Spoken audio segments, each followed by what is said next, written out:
Hello and welcome to week 3 of this video series. This week we've been reading about spiritual warfare. Now I know in some parts of the church spiritual warfare is spoken about a lot, and I know other parts of the church it's not really spoken about very much at all. I believe that as a Christian we need to know a little bit about spiritual warfare, because when we decided to follow Jesus, we picked a side, and we need to know how to operate, how to live life, not just in the physical realm where we are, but how the spiritual realm has an impact on us here in the physical, and how we can also have an impact in the spiritual realm as well.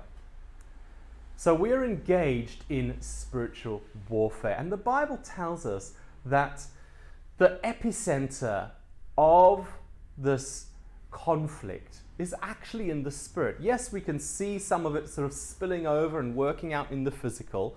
Bad stuff does happen in the physical, but the main source of it all is happening in the spirit. And we need to be able to learn how to deal with this and how to be effective in bringing God's truth and light into that situation as well.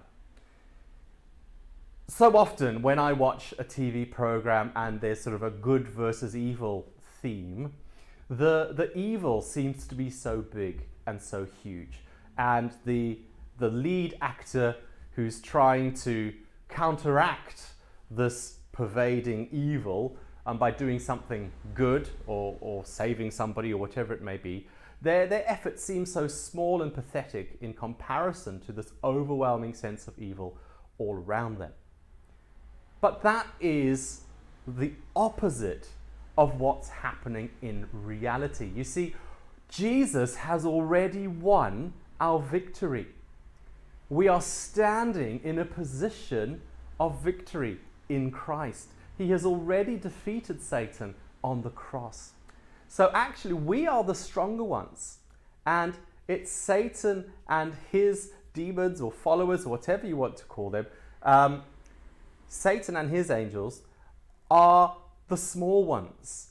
They are the ones that feel insecure and overwhelmed by the light and the goodness and the love of Christ, because Christ has already won the victory.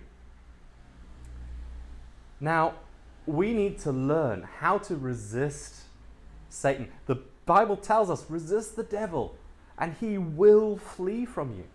And so getting an understanding of the spiritual armor spoken about in Ephesians is really quite important. We have been given spiritual armor because guess what? We are involved in a spiritual war. As I've said, we have picked a side, and we've picked Jesus' side. And so we need spiritual armor and spiritual weapons to fight a spiritual enemy. And we need to learn how to use these.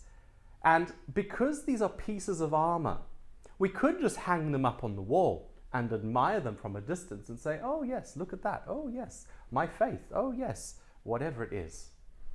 But actually, when we're engaged in a war, you know what? A soldier has to put on his armor for it to be effective. We need to use these things that Jesus has given us. So I hope that today, as you discuss the various different items of the spiritual armor, as well as making reference to some of the content of the book that's helped to try and unpack some of this for you, I hope and pray that you'll be able to start to learn and understand how you can use this effectively in your own lives.